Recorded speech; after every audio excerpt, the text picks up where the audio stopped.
আল্লাহ রসুল বললেন, লা তামলাউ আয়ুনাকুম মিন আওয়ানিজ যুলমা, খবরদার উম্মতের আমার, সাবধান, যখন তোমরা দেখবে জুলুম হইতেছে, তখন ওই জুলুমের দিকে দেখবে তোমরা, তোমাদের অন্তঃকরণে যেন জুলুমের উপরে ঘৃণা থাকে।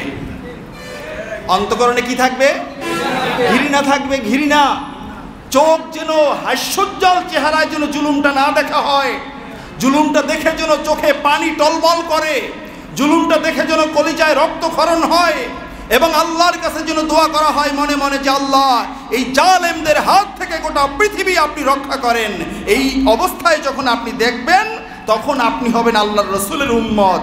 আর এটার বিপরীতে যখন যাবেন, তখন আল্লাহর রসুল বলেছেন, লাকিল্লা তাহবাতু আমালাকুমুস সালিহা, যদি এটা তোমরা করতে না পারো, জেনে রাখো, জেনে রাখো, রাতের অন্ধকারে তুমি তাহাজ্জুদের নামাজ পড়েছো, ডেইলি তুমি রোজা রেখেছো, তোমার এই সব আমলগুলো বরবাদ হয়ে যাবে।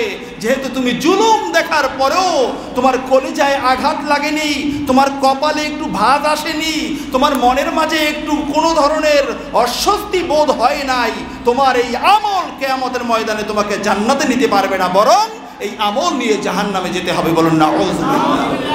তাহলে জুলুমের উপরে আমাদের ঘৃণা আছে কি নাই? আছে কি নাই? সবাই আছে তো ইনশাআল্লাহ। ওই যে গত জুমার আলোচনায় কিন্তু আমরা বুঝতে পারছিলাম যে জুলুম করতে হইলে সমাজপতি হওয়া লাগে না, কোটিপতি হওয়া লাগে না, ঘরের ভিতরেও নিজে জুলুম করে এমনও জালেম আছে কি নাই? তাহলে বন্ধুরা আমার, এই সব জুলুম থেকে কিন্তু নিজেকে হেফাজত করতে হবে। মনে রাখবেন, আল্লাহ রাব্বুল আলামিন আমাদেরকে শিখিয়ে দিয়েছেন, রব্বানা যালামনা আনফুসানা ওয়া ইল্লাম তাগফির লানা। এই আয়াতে কারিমার মাধ্যমে আমরা বুঝতে পারি মানুষ নিজের উপরেও নিজে জুলুম করতে পারে, ঠিক কিনা বলেন? যখন কোনো মানুষ নিজের উপরে নিজে জুলুম করবে, ওই জুলুমটার জন্য যখন আল্লাহ সুবহানাহু ওয়া তাআলার কাছে তওবা করবে, দুই ফোঁটা চোখের পানি ফেলে আল্লাহ তাআলার কাছে ক্ষমা চাইবে, সাথে সাথে ওই বান্দাকে আল্লাহ সুবহানাহু ওয়া তাআলা ক্ষমা করে দিবেন। সুবহানাল্লাহ।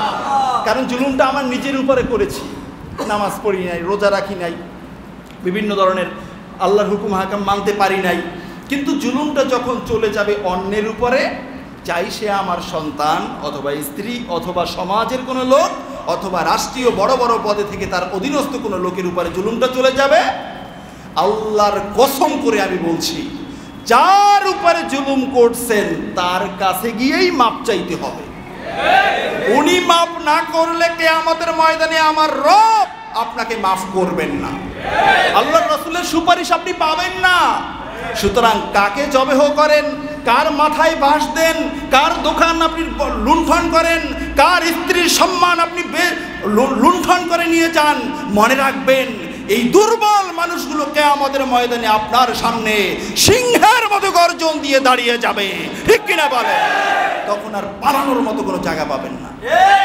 এই জন্য বন্ধুরা আমার, গত জুমায় আমি আপনাদেরকে বলছিলাম, হাত জোর করে বলছি, যদি জায়গাটা জাহান্নামে নিতে চান তাহলে জুলুম করেন, যদি আল্লাহর জান্নাত চান আল্লাহর রাস্তে আপনি জুলুম কইরেন না।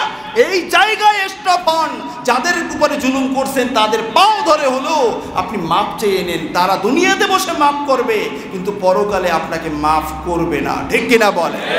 তাহলে জুলুম দেখে যদি মনে কষ্ট না লাগে, সব আমলগুলো বরবাদ হয়ে যাবে। তাহলে জুলুমের জন্য আমাদের অন্তঃকরণে কষ্ট আছে কি নাই? সবাই আছে তো? হুজুর জুলুম করে যদি কষ্টই পাই তাহলে আর পকেট ভারী হইবে কেমনে? পকেট ভারী করা লাগবে না? পকেট ভারী হইবে কেমনে? এই পকেট সকেট ভারী করার দরকার নাই, বরং আপনি আল্লাহর উপরে তাওয়াক্কুল করে চলেন। যেই আল্লাহ আপনাকে আমাকে সৃষ্টি করেছেন, ওই আল্লাহ আপনাকে আমাকে সৃষ্টি করার 50,000 বছর আগে আপনি আমি কি খাবো সেটা আমার আল্লাহ তাআলা নির্ধারণ করে রেখেছেন, ঠিক কিনা বলে? আর তারও আগে আমার আল্লাহ নিজের নাম লিখেছেন রাজ্জাক, সমস্ত মাখলুকাতের রিজিক দাতা। বলুন না সুবহানাল্লাহ। সুতরাং জুলুম করার কোনো দরকার নেই, ঠিক কিনা বলেন?